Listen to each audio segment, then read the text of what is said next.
A aposentadoria por tempo de contribuição acabou depois da reforma da Previdência? Esta é uma dúvida que ainda aparece bastante na prática previdenciária, e não é tão simples assim. Para quem já contribuía para o INSS antes da reforma da Previdência de 2019, existem regras de transição, e entender essas regras é fundamental para orientar o cliente com mais segurança. Porque na prática, não basta olhar apenas para o tempo de contribuição e concluir, pronto, já pode se aposentar. É preciso analisar qual regra o segurado consegue cumprir, em que momento ele consegue cumprir e, principalmente, qual delas pode ser mais vantajosa. Então, neste vídeo, eu vou explicar duas regras importantes, a regra da idade mínima progressiva e a regra por pontos.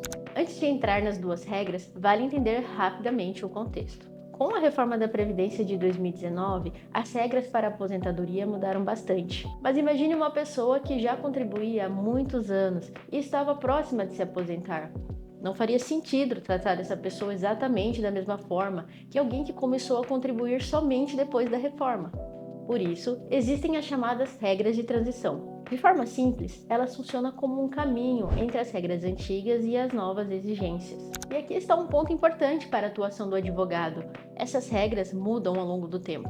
Em alguma delas, a idade mínima aumenta, em outras, a pontuação exigida sobe. Por isso, uma análise feita com base nos requisitos de um ano anterior pode levar a uma orientação equivocada. Vamos para a primeira regra, a idade mínima progressiva.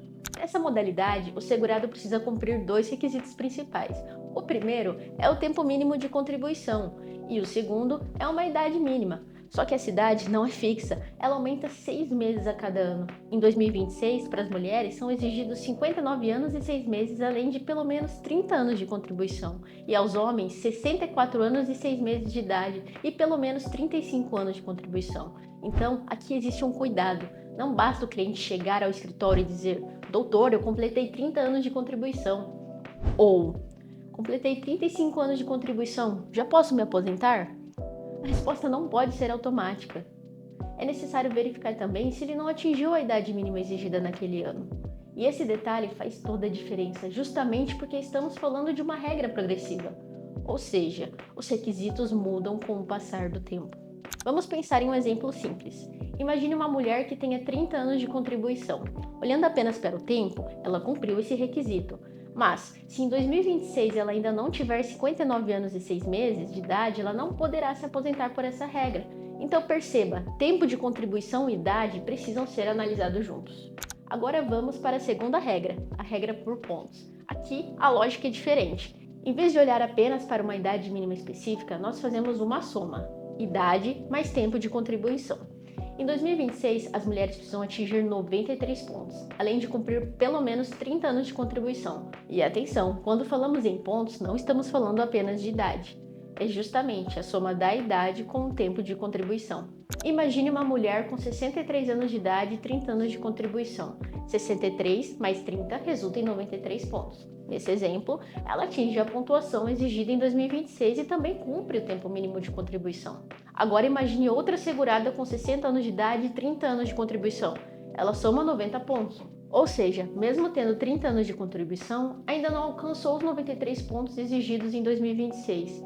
Esse tipo de comparação ajuda muito a visualizar, porque não basta analisar apenas um requisito isolado.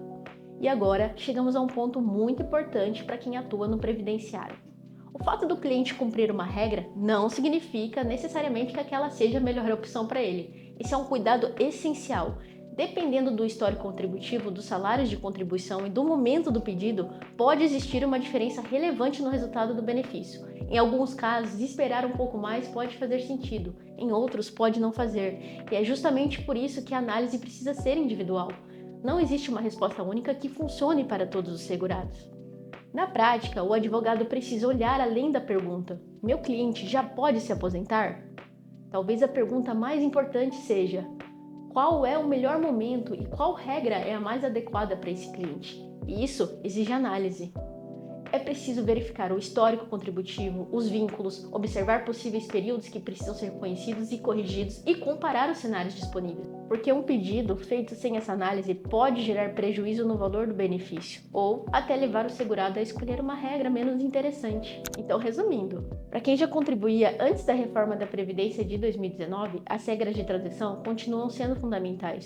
Hoje, nós falamos de duas delas: a idade mínima progressiva, que exige tempo de contribuição, e idade mínima, que aumenta ao longo dos anos, e a regra por pontos, que considera a soma da idade com o tempo de contribuição. Em 2026, esses requisitos mudaram novamente. Por isso, trabalhar com a informação atualizada é essencial para a orientação previdenciária mais segura. E você, já compara as regras de transição antes de orientar o seu cliente? Conta aqui nos comentários. E se esse conteúdo foi útil para a sua atuação, acompanhe os advogados em redes para mais conteúdos práticos e atualizados para o dia a dia da advocacia.